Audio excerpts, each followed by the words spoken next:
समय पहले गांव में रमेश नाम का व्यक्ति रहता था। उसकी पत्नी का नाम चांदनी था और लड़की का नाम मालती था। रमेश बहुत गरीब था। वो अपने परिवार का पालन पोषण सही ढंग से नहीं कर पा रहा था। एक दिन वो अपनी पत्नी से बोला, मैं जंगल में लकड़ियां काटने जा रहा हूँ। जंगल में लकड़ियां काटते समय उसे प्यास लगी और वो जंगल में इधर उधर देखा, उसे कुछ दिखाई नहीं दिया। तभी जंगल में जाने के बाद देखा कि उसे एक बंगला दिखाई दिया। रमेश ने सोचा इस बंगले में कोई रहता होगा, चलकर वहीं पानी पी लेंगे। रमेश उस बंगले के समीप गया, तभी उसे अजीब सी आवाज सुनाई दी। रमेश डरते डरते उस बंगले के अंदर गया।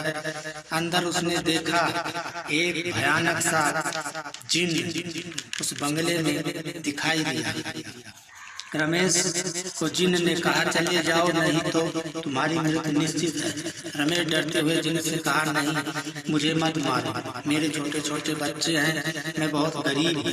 जिन से सारी बात बताया। जिन रमेश की सारी बात सुनकर बहुत दुखी हुआ और रमेश को एक खजाने के बारे में बताया। रमेश खजाना पाकर बहुत खुश हुआ और खुश होकर वो घर की तरफ चल पड़ा।